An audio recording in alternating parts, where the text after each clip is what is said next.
what I did in the past. This is from Genesis 42, verse 10 through 11, then verse 15, then verses 21 to 22. And it says in verse 10, "And they said unto him, Nay, my Lord, but to buy food are thy servants come. We are all one man's sons. We are true men. Thy servants are no spies. And he said unto them, Nay, but to see the nakedness of the land ye are come. Hereby ye shall be proved by the life of Pharaoh. Ye shall not go forth hence, except your youngest brother come hither. And they said one to another, We are verily guilty concerning our brother, in that we saw the anguish of his soul when he besought us, and we would not hear. Therefore is this distress come upon us." So when we're looking at this, you question yourself and say, how do they come to this conclusion that it must be from their brother and what they did to him? Brother meaning Joseph. And honestly, that's the conviction in which God has within them. Okay, that's called a conscience. Their conscience bear witness that they did something wrong. But sometimes you're faced as children of God with problems in which you have done something wrong. And you realize that you've done something wrong, like when you speak something that you shouldn't, when you do something that you should not have. And you want to take it back, but it's too late. The damage is already done.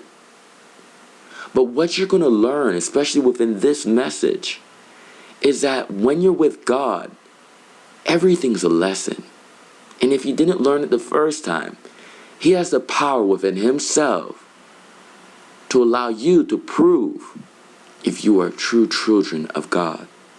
Now, if you go ahead and you do the same thing, then you prove not only to Him, but to yourself and everyone else that you're not true children of God. You see, they said we are true men. But it's kind of like when we speak to God, they're speaking to Joseph. Joseph knows them, but they don't know him. So sometimes we say things to people, and we say things even to ourselves, and we say that we are these great people, but we really know that we're battling with weaknesses. Are you really true men? Are you really children of God?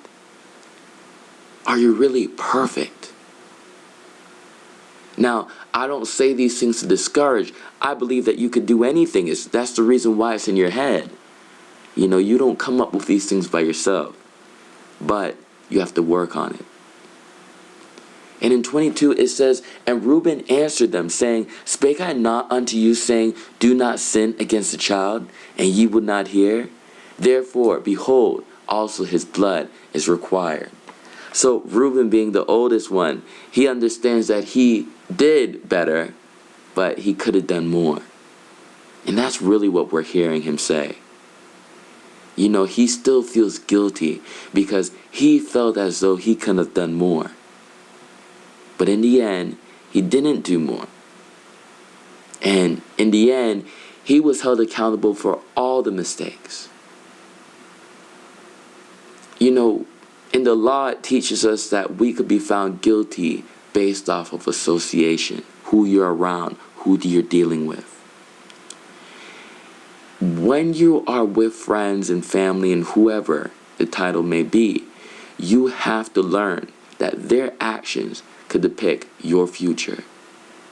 What you do in the past could follow you all your life. So you need to learn to judge. Judge people, judge the atmosphere, judge events, judge people's words, judge the way people act. God gave you judgment. God gave you eyes, a mind, a heart, that you could have quick understanding. When you judge someone, it's not that you judge them to say, oh, I know who you are, and now you're a nobody. No, that's judgment of condemnation or condemnation, as we have talked about before. But what you do when you judge someone is now you know how to deal with them. You understand that if someone starts yelling and shouting, okay, this is time for me to leave. All right? If someone is now pushing someone, okay, this is time for me to either stop it, hold back that person, tell them this is not you, we gotta go, or maybe it's time for you to just leave the situation. This is how we judge. We make judgments all the time, but the problem that we face is how we use judgment. Many people say, well, judgment is not good, but it's through judgment that we could save our very lives.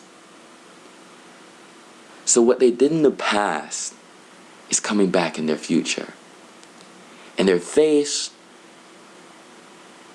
with a possibility of change. They could do something different, and they know it. So stay tuned to see if they do change and how they change in the next message.